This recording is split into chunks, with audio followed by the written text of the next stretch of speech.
നാളെ കൃത്യം 10 മണിക്ക് പിള്ള ഇവിടെ എത്തുന്നു. നീ മുറി കയറി തൂങ്ങുന്നു. തൂങ്ങാനോ?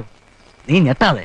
പിള്ള വരുമ്പോൾ പുറത്ത് കാത്ത് ഞാൻ ഒരു സിഗ്നൽ തരും. സിഗ്നൽ കിട്ടിയാലൂടെ നീ കയറി തൂങ്ങണം. ഇതൊക്കെ കുഴപ്പമാവൂടെ?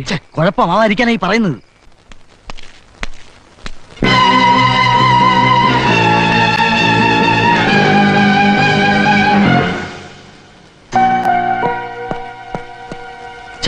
ഇയാളെ കാണുന്നില്ലല്ലോ.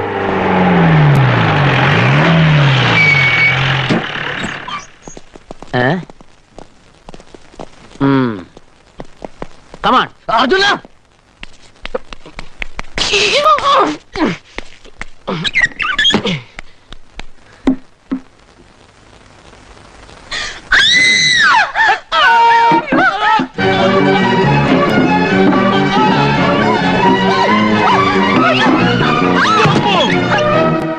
ഇവിടെയുണ്ട് സർ.